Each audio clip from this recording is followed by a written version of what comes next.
Hi, I'm Ed Parcaut, your host of Inner Edison. What I'd like you to take away from today's show is our greatest growth comes from our greatest failures. Today's guest is Kelli Calabrese. Let's welcome her and get to know her story. Did I get that right? You did, Ed. Yeah, All you're right. awesome. Yeah, well, don't go that far. I'm not that awesome, but anyway, I try to do the best I can. I am a redneck, so prior military. Like Texas. So you totally get it. So I do. Be I in New should have York. threw a little accent in there. Then we could have been really good. Yeah, be in New York. So I got a little New York working in Texas. How long you been in Texas? 15 years. Wow. Big. Sorry, I have to ask because I deal with a lot of people who move and vacate certain areas. I'm in California, so you just said you were from New York.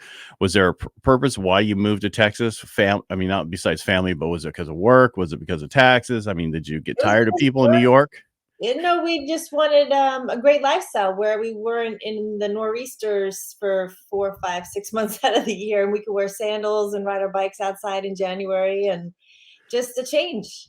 Right. I understand. I grew up as a kid in Colorado, so for me, anytime I can stay away from snow is the best thing for me. So Yes, I yeah, agree. I don't mind going. We have a cabin, and it snows a lot, and there's 3 months, January, February, March. By middle of February, I'm like, I'm done going up there because I don't want to move any more snow. Right. Yeah, it's nice on Christmas Eve, New Year's Eve. I'm all for it. Thanksgiving, maybe Yeah. occasionally a little light dusting. But all right. So your background is you are a fitness, nutrition, wellness, lifestyle expert. And then now you focus mainly on helping people through divorces. I do. Yeah. Imagine how that went. Yeah. I knew really early on that I wanted to help people be well. And I took a spirit, mind, body approach to that. And I owned health clubs. I managed corporate fitness centers. I founded a school to help people become fitness pros. And I've just had a really blessed career. I've been on all the major networks, spoken on international stages, best-selling books, all the things. And I still wake up every day and I want people to be well physically, but I realized that relationships were a big part of physical health. And obviously, no one goes to the altar thinking they're ever going to wind up in divorce, but that happened to me. And so, after going through my own healing process, I saw how many other people, 50% of first marriages, also go through the pain of divorce. And a lot of them don't do it in a healthy way and they don't get well. So, I wanted to help them do that. I have a question for you. In your immediate family unit, when you were growing up, did you have a family that was together? Was there divorce? Was there certain things that you saw? Was there, because sometimes people go through life and they don't know how a relationship's supposed to be because they don't have that. Like myself, my dad died at my age of 12 with hairy cell leukemia. Didn't see that whole family bonding forever. My mom got remarried, but it wasn't the same. And so it took me a couple, rounds of marriages to understand that I had an issue with understanding that relationship factor. And Yeah. I'm just trying to understand how you got into this because sometimes we all get into this stuff to fix issues and healing. So I'll shut up and let you talk now. Yeah, I had almost zero divorce in my family on both sides, my dad or my mom. My parents met when they were 10, married at 20. My dad passed away almost 6 years ago, so they were inseparable. In fact, my dad's birthday was last week, and my mom was at church to just honor him on his birthday, even though he passed away 6 years ago. I mean, she'll probably never look at another man for the rest of her life. My grandmother didn't when my grandfather passed. I mean, committed, took it seriously till death do us part. So mine really came as a shock, and there were not a whole lot of examples of divorce that I was familiar with. So I had to really go and learn, like, what is this about? How do you deal with this? Because my identity was in being a wife. So what did you find out going through that? Was it uh, with your, in this, if you don't mind getting into that? No, not at all. All right. Yeah, so I actually went on what I lovingly call a sabbatical. So I went on this 3-year journey to figure this out and to feel well, because it was like a tornado came through, blew up my whole life, left this gaping hole in my heart, and it was painful. And I wanted to get out of pain. So I did do divorce recovery, which is a class you can take. I did retreats. I did Bible studies. I listened to the sermons. I read the books, the TED Talks. I mean, really anything that I could do. I went to counseling, healing place to be well. And certain things worked for me, certain things, didn't really make a difference. But I guess it was understanding that grief cycle, that even all the personal development and coaching that I had done and all the loss I had had in my life prior to this, I didn't understand really what that grief cycle was, and that you can't rush it. You can't skip over parts of it, that it's not this pretty little cycle. It's like, whoa, you get triggered, you go back. And so that was part of my journey to get well. Okay. And looking back, was it just both of you went into this not understanding? I'm just trying to, because I'm not saying it's his fault or your fault or her fault. I don't know the relationship, so I don't want to assume that it was not a male or female. I'm just saying the issue is a lot of times we find out it's not them, it's us, or it is them, it wasn't us, and there's nothing so my second one was it was them, not me. It was so the first one was definitely me. But Okay. Well, I will say it is never 100% one person and 0% the other, ever. I mean, I don't know how you choose a percentage, but really what I found is important is that at some point you hold up the mirror and you say, okay, what was my part in that? And even if it was abusive and terrible, you still have to go like, okay, I don't want to repeat that, mhm. because I'll attract the next abusive one and I'll do it again, or I'll become an enabler again, or whatever. So you need to hold up the mirror and say, what was my part in that? Because a lot of times what happens is you both get in an opposite end of a ditch. And so one is one way, and then one overcompensates and does what they need to do to balance it out. So for my marriage, for example, I was a coach, so I was trying to coach someone who didn't want to be coached. I was very responsible, so he was the baby of the family. I was firstborn. It allowed him to be pretty irresponsible. So I became like hyper control responsible, and it allowed him not really to be the man that he needed to be, and the husband in the marriage, because I did everything and controlled everything. And so looking back, it's easy to see those dynamics, but when you're in it, you're just two hurt people hurting people. I'm like, I don't feel secure with him, and he's like, well, she doesn't respect me. And then you just keep going around. Well, she's not respecting me, so I'm going to do things that make her feel more insecure, and I'm going to respect him less, and you just go round and round and keep hurting each other. And then you get out of it, and then you go through this process of healing and figuring out what you need to do. So you're a coach now and you help divorcees. What Looking at yourself, what was the big change you just realized? I mean, for me, my third one, married and happy for 17, almost 18 years. Aw. The issue was making sure I want what I wanted in that person is all I went and dated, right? And I always say, make a list of what you want in somebody, not what you don't want, but what you want in somebody. It's the same thing with your business. What success mean to you? Does that mean more time with your family, but you have enough money to do that? Does that, you need to decide what that is. For me, I made this list and everybody told me I wouldn't get it. Well, come to find out, my wife had made the same, not my same list, but had made a list, and there was only one thing we weren't on each other's list. She was not 5'9", she was 5'4", right? I can deal with that. I'm 6'2". I wanted somebody closer, it's just easier. And then the only thing I wasn't on her list was a fireman, because she thought she wanted me gone every other night, right? Because when you're not in that relationship with your soulmate or whatever, you do think that you want to have all this time elsewhere. For us, we do everything together. I mean, don't get me wrong, we do occasional stuff with other people, but all we do is spend our time together. I So love that. That is awesome. Well, congratulations. That is a success story for sure. And I do love what you say about the list, because you have to know what your core values are. You've got to start there. And if you're going out and dating and not knowing what your core values are, it's really a recipe for disaster. And sometimes people start with the things that they know they don't want, that they're not willing to compromise. For example, I'm never going to date a smoker. I'm just not. I'm a health person. I can't go into it thinking I'm going to get him to quit smoking. That does not work. So, people don't change. They yeah, are who they are. You cannot change them. Do and they not try to change somebody. yeah, I mean, they can change if they want to, but for example, if they're an atheist, that's not going to work for me personally. My faith is important to me. It's just not. So I have these lists that are like non-negotiable.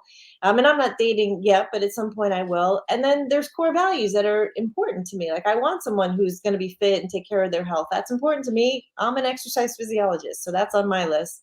So it's probably never going to be a 10. Just like you said, you got nine. Nine out of 10, 90% is, that's awesome. I didn't say there was only 10 things on the list. I just said Okay, she yeah, was only not one of the things on my list.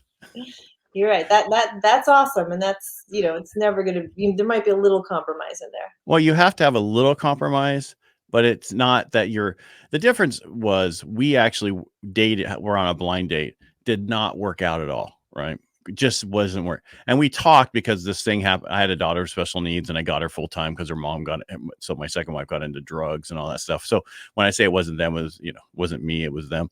There was issues. She was bipolar and went on drugs and the whole 9 yards. So I had my daughter full time. She helped me out, do a couple things, and we were just friends. And then it came from that.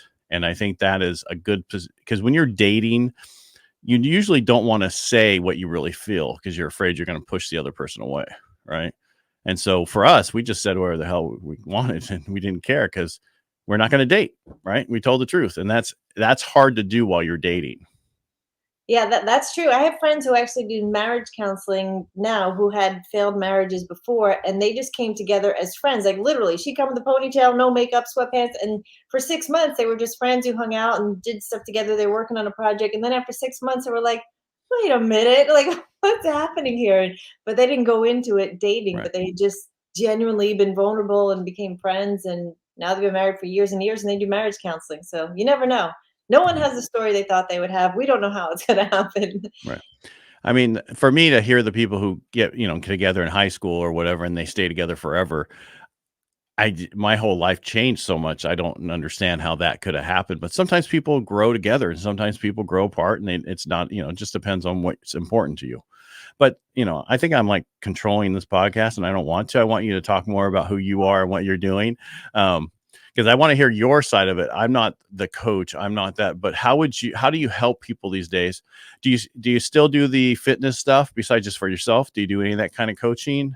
I do. So when I, felt like I got 2 kids off to college and, checked a few boxes in my own healing, and I sat down one day and I was like, all right, I really have a blank slate. I can do anything right now. What should I do? And I decided to get certified as a divorce coach and really set out specifically to help women. I looked back over the 3 years and I was like, what were the things that really moved the needle for me? Of all the things that I did, what really like peeled back the layers and help me feel peace and feel whole and let go of the bitterness and all of that. And so I put together a course, and it's an 8-week course, and there's 8 different topics that they go through. One of them is forgiveness. It's something everyone hates to talk about, and a lot of times it was not modeled for us. It was like, apologize to your brother. That's what we thought forgiveness was. But really forgiving myself was one of the hardest parts.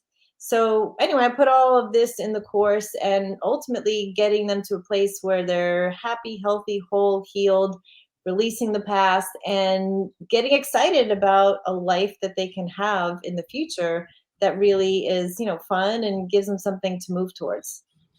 So how did you? All right. So we're talking about this, but I popped in my head about the business side of this. Yeah. How? I mean, did you ever? Anybody in your family entrepreneur, or are you the first one? Huh? Everyone in my family. Yeah, I grew up. So my parents in New York, they owned delis, restaurants, pizzerias. My dad had a construction company, and every one of their siblings, one owned a bar. I mean, whatever they loved to do, that became their business. So one had like a scuba diving business, and one did landscaping. Like they figured out what they loved, and they all had their own businesses. Makeup artists. Yeah, so I grew up seeing that. My cousins are all older than me, so I got to watch all of that. That's amazing because I grew up in a family that there was none Wow. at all. Like, I mean, my mom became one with antique, doing the antique stuff. She'd buy and fix them up and sell them.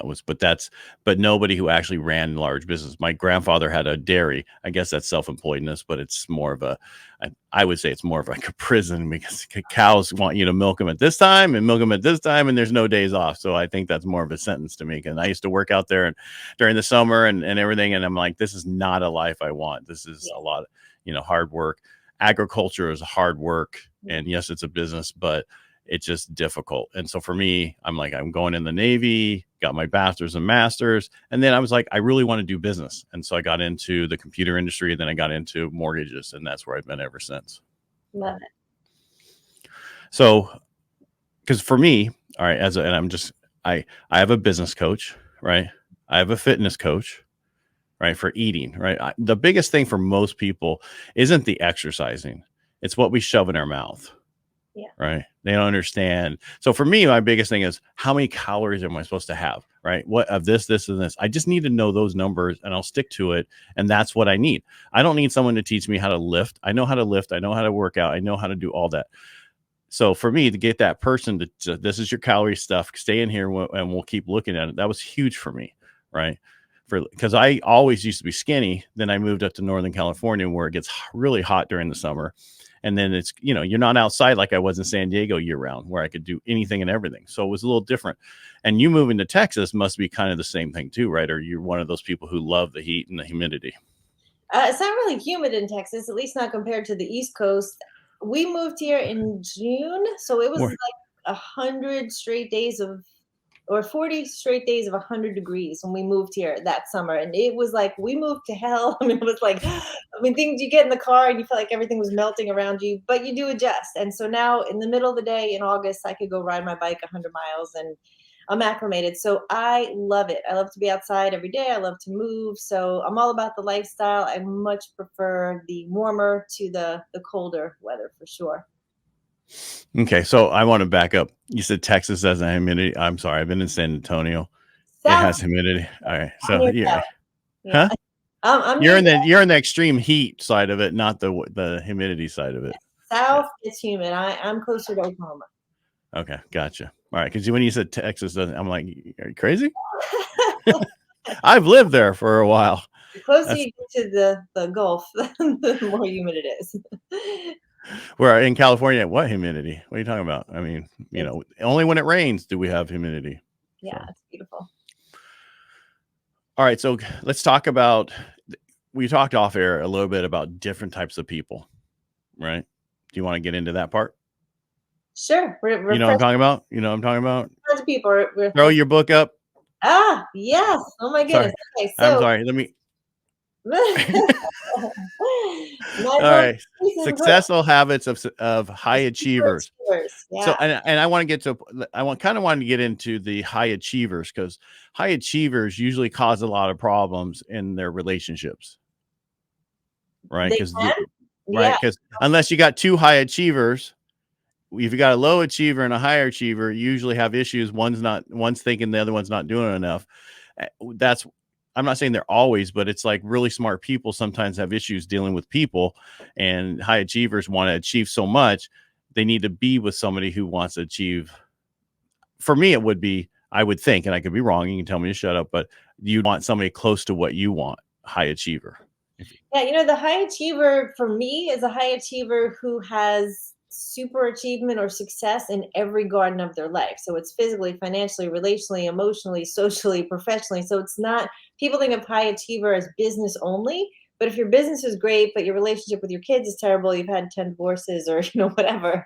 To me, that's not a super achiever. So a super achiever, yes, they have the business, but they also look at their health and every what I call garden of your life. So the super achievers have certain things that they all do. If you start to look at them, a trend, if you would take, who are the world would consider super achievers, like a Richard Branson or Tony Robbins, a lot of these people who the world considers that, they do certain things. For example, a morning routine. They do certain things every morning that set their day up for success. And it usually involves some combination of quiet time, journaling, reading something positive, reviewing their goals for the day, exercise, stretching, whatever it takes to kind of get their body, mind, and spirit ready for the day. They don't just jump up and start looking at emails right away and let the day lead them. So that's one thing that super achievers do, and they'll do it in every area of their life. So that will include date night or time with their kids, personal development. So the book actually tells over 80 stories of people who were ordinary people who had some incredible adversity in their life, and they chose to use that to overcome it, but then to do something really meaningful with that as well. So whether it's giving back to veterans or helping get girls out of sex trafficking. So the people in this book are people that probably your listeners know: Mark Victor Hansen, Darren Hardy, Brian Tracy, Les Brown. Some of those top personal development guys share their stories in there as well. Wow. So, are you a high achiever? I am wired as a high achiever. I mean, I am highly responsible. I am a doer. I'm a taskmaster. I like to get things done. I like to make things happen. I'm all about taking action. So I am very tied to feeling productive, good or bad. You need to balance that out because when I went through my divorce, a lot of that just, my legs got knocked out from under me and my brain wasn't working. So it was difficult to function professionally or in any other way as a mom, all of that. My kids were going off to college, it was a new season. So I am wired to be a super achiever, but I really adjusted in this new season to have more balance and stillness and peace. So that was a yes. That was a yes. The reason I'm asking, because for me, when I first, for many years, I hear the stories of how people do a routine in the morning. Some people read a Bible, some people do this, like you're saying, journaling. And I'm like, I just like getting up, having my coffee, right? And sitting there relaxing, petting the dog for 30 minutes because that's all she does. Because that's what the dog does. It comes over and it hears me as soon as I sit in my chair, that it comes out of the bedroom, comes over and is like, pet me. And so you pet it, Routine. but for, because I used to work out and I still do occasionally work out in the morning, but I Uh-huh. find when I work out in the morning, I'm tired, right? Because for not the rest of the day, but pretty much. And there was a Dr. Jeff Spencer who did a class on biorhythms and everything, talked about how the best time to work out is for most people is from like 3 to 4 in the Yeah. afternoon, right? So that.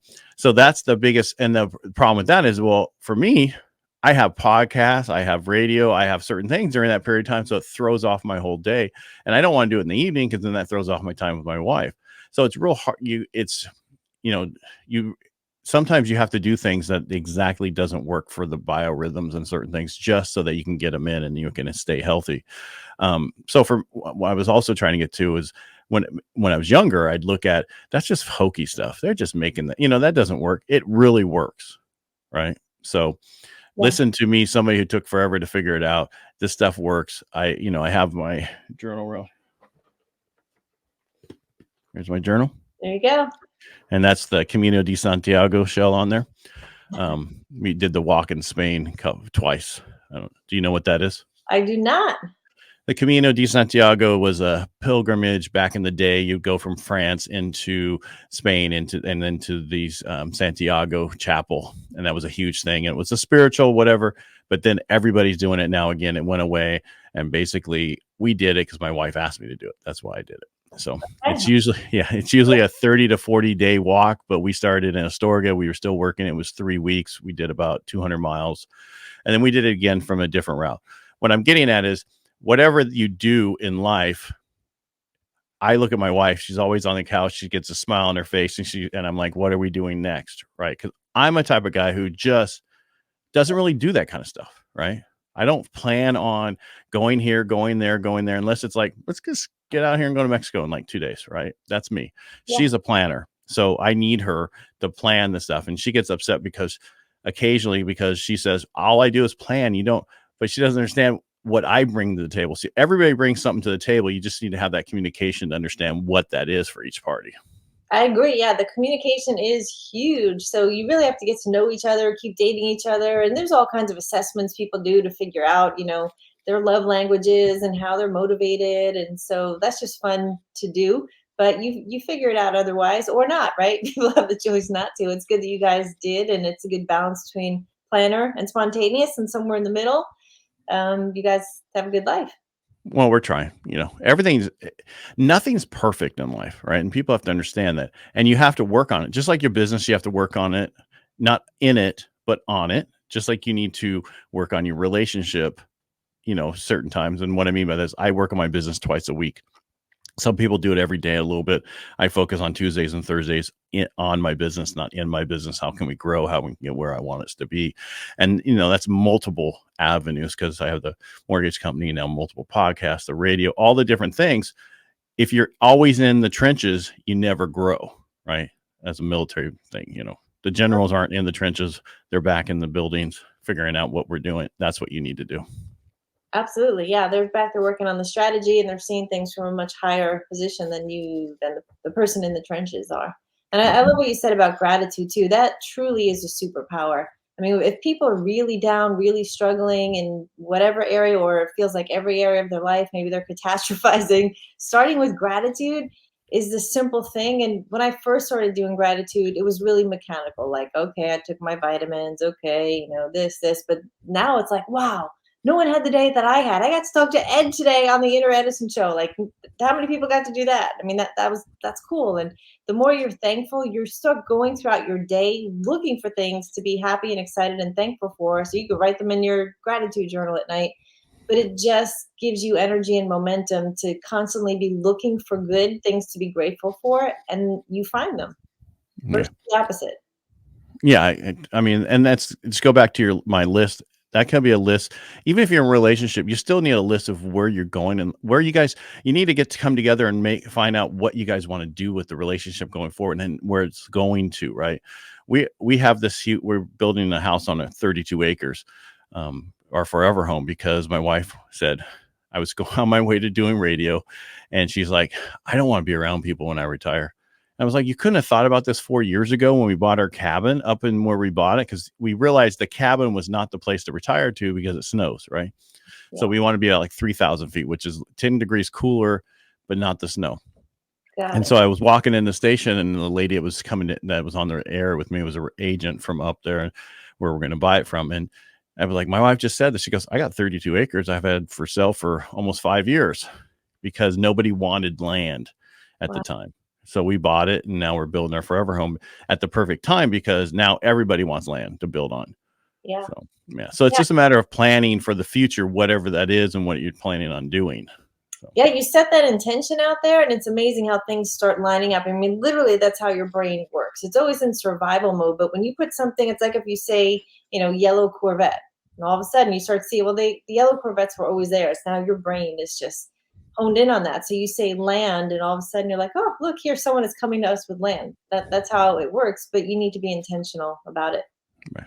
And another thing that works is what you have to realize is, like, when you're driving at night and you see one vehicle with a light out, you'll see another vehicle with a light out before you get home. Good to You know. watch. Next time it'll happen to you, you're going to go, damn, Ed. Because someone said that to me. I'm like, no, it doesn't work. And next I know, it's like, and then I keep seeing it, like, it's like the first time you're like, damn, that's right. It does happen that way. You're like, So, Ed said. well, it's that intentional. It's what you're looking for, right? Yeah. If I wouldn't have said what I just said, you wouldn't, just like your yellow Corvette. Now I'm going to say a yellow Corvette on my way home because you've put that in my head. Yeah. It's like when you're looking for a certain car, you're looking, I'm going to buy this. All of a sudden you see them everywhere before you never saw them. It's that whole marketing ploy, but it's just because you've opened yourself up to see that, because we block a lot of that stuff out because we see it so much through the TV. Yeah, it's called the RAS. It's the reticular activating system of your brain, and it literally is trying to find what the intention is that you put there. So it's like a radar that's looking to connect it with truth. All right. So for what I'm hearing from you, do you journal? I do every day. Okay. So do you recommend that for people for their morning, or what do you recommend? Yeah, I mean, morning or evening, whatever works for people. Like you said, exercise, the physiologists have determined that 3 p.m., according to your biorhythms and all that, is the best time to exercise. Well, the best time to exercise is the time you will exercise. Your body is going to benefit tremendously, whether it's 7 in the morning, 7 or night. I mean, we could go into a lot of crazy research on exercise timing, but the same thing with journaling. Make it work for you. If you're working from home now, like a lot of us are, maybe it's midday where you just need to step away from the computer, go sit out by the lake, and just go write for 10 minutes or 20 minutes. And that's your, just break in the day from feeling stressed or chaos. But yeah, the research definitely shows people who journal, it is a stress reliever. It lowers anxiety in your body. It does help you to be present, to be conscious, to set intentions. And even if you're writing goals and writing them over and over and over again, people who do just that achieve their goals more than people who don't. So writing them down increases your chances of achieving the goal tremendously, but writing it repetitively or reading what you wrote is also powerful. I think someone said, when you don't write your goals, they're wishes. Yes. Yeah, I don't it's know who said. I remember something like that. I don't know who said that, but I think that's important to write them down. But when you write things down, you remember it, yeah. right? And you look at it. And here's the example. First time I was going to cheat in high school, right? I spent all night writing the stuff down, all my shoes, everything. And then I got in and I knew everything on the test. I was like, oh, maybe I should have just studied. That's how that works. Yeah, I always have a vision board. I can see my vision board right here. And I make a new one every January and sometimes every quarter, but it's right where I can see it. So all day long, I'm like, oh yeah, you want to get that vacation house on the beach. And oh yeah, you want to, get this car and speak on this stage. And so having it visually in front of you is really powerful. So vision board, that goes to motivation. That goes to motivated people who speak about motivation. Do you listen to those people that speak about that kind of stuff? Do you listen to Anthony Robbins? Do you listen to all that? Do you? I mean, I'm just asking because I do. Yeah, I got I my first Tony Robbins cassette tapes, 35 years ago. I had the VHSs. I'm just kidding. I listened to them until I could memorize them. Literally, I would say what he would say before he was going to say it because I just listened to them so much. And I've seen him live. And I hired Brian Tracy as my personal coach in 2006. And I flew from New Jersey to San Diego every other month to spend a day with him. And that changed my life. And Zig Ziglar was here in Dallas. I'm friends with his son, Tom, who actually wrote the forward to my first best-selling book. But yeah, I'm definitely in that circle. I'm in several masterminds, so constantly all day long, just getting those kinds of strategic and positive messages. Yeah, I always say from doing this show, understanding that you need a coach, a cornerman, whatever you want to call them. You need that person in your life to help you grow, and you need the different mastermind groups. You need to be part of many different things, especially as an individual and as a business owner, so that you can grow. And I always say, look for the stuff outside of your industry when you're trying to grow more than what's in your industry, because I always look for there's people in my industry that are good, but I don't need someone to teach me how to do more loans. I need someone to teach me how to look at things differently. Right. Right. Yeah, and I love that you have a coach in every area of your life. I do too. I've got accountability partners. I have spiritual mentors. I have, fitness people that I would go to. So yeah, financial advisors. I can't possibly know everything there is to know in the world of finance. Not even close. And I know what I want to do with my time. I want to do what I'm good at, and I want to trust my financial advisor and be able to go to him and go, what do you think about crypto? Or, so I am surrounded constantly by super achievers in their niche. And I want to go back to what you said about you want to do what you're good at. Yeah. Right. And that's where you want to get in life, that you only do what you're good at. I Right. want to soar with my strengths. I am in my sweet spot. I am so happy when I'm doing what I'm good at and I know what those things are. I know what I'm not good at. I don't want to do any of those things. Even if I committed to trying to do them well, I'm not even going to be mediocre at them. I'm going to be frustrated, waste my time. And there is someone who loves to do that. And I would love to give them that job. And I'm going to be so much happier. And I love to give people jobs doing what they love. Right. Because there's so much in my business I don't want to do. Yes, at one point I had to do it, so I understood it.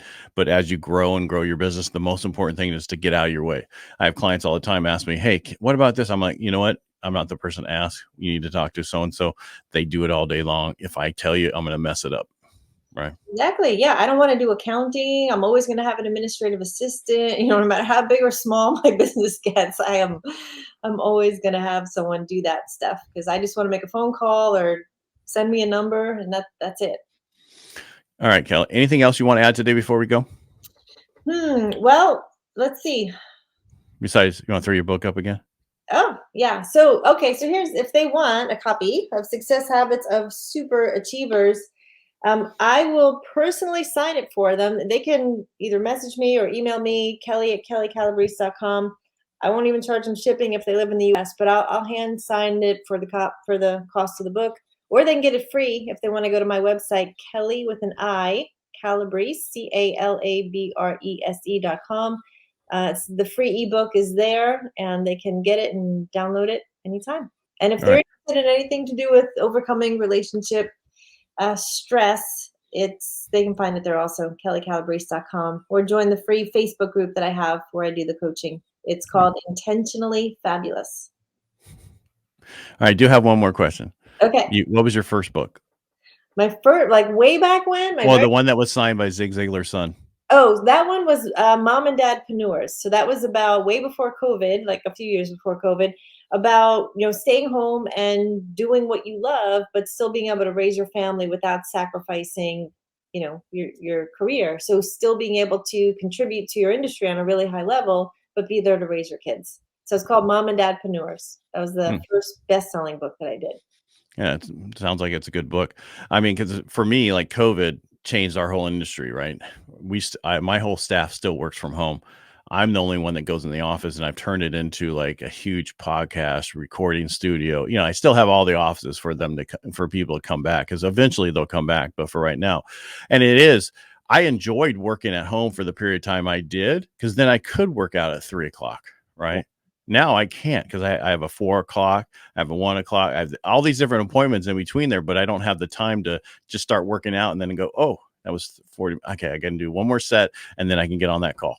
Right. So it is nice to work from home. And if you can set your life up that way, you should, because I think you'll be happier. Yeah, midday is definitely more challenging. The highest compliance rates, meaning you're going to stick to your workout, morning exercisers. First thing, absolutely exercise the most versus any other time of day. But Yeah, whenever you can do it, do it. I do it at 4 o'clock in the morning. So Wow, you're intense. no, I'm old. I don't have to sleep as much as I used to. So. All right, Kelly, it's been nice having you on the Edison show. I appreciate you being here. Thanks, Ed. It's my pleasure. All right. If you enjoyed today's episode, what our guest shared, please follow for more, and make sure you actually rate it, please. Thank you. And again, Kelly, thank you so much for being here today. Thank you, Ed.